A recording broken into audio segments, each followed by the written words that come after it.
Donc là, je vais juste faire cette petite vidéo. Des fois, les patients, ils ont un peu du mal à se dépatouiller avec cet appareil que je prête. Il ne faudra pas oublier de me le ramener. Donc, c'est pas compliqué, il y a 2 sangles au milieu. On va mettre le pied au milieu. Et cette sangle-là, vous allez l'ajuster. Généralement, je la mets assez près, ici. Donc là, juste dans ce cas spécifique, je préfère la reculer un petit peu. Parce qu'il y a une fracture du plateau tibial qui est consolidée, mais bon, peu importe.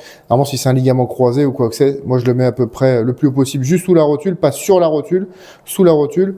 Là, je prends vers le bas. Et là, on va pouvoir attraper ici et venir tirer pour essayer de venir comprimer l'arrière du genou. Et là, on sent que ça touche bien vers le bas.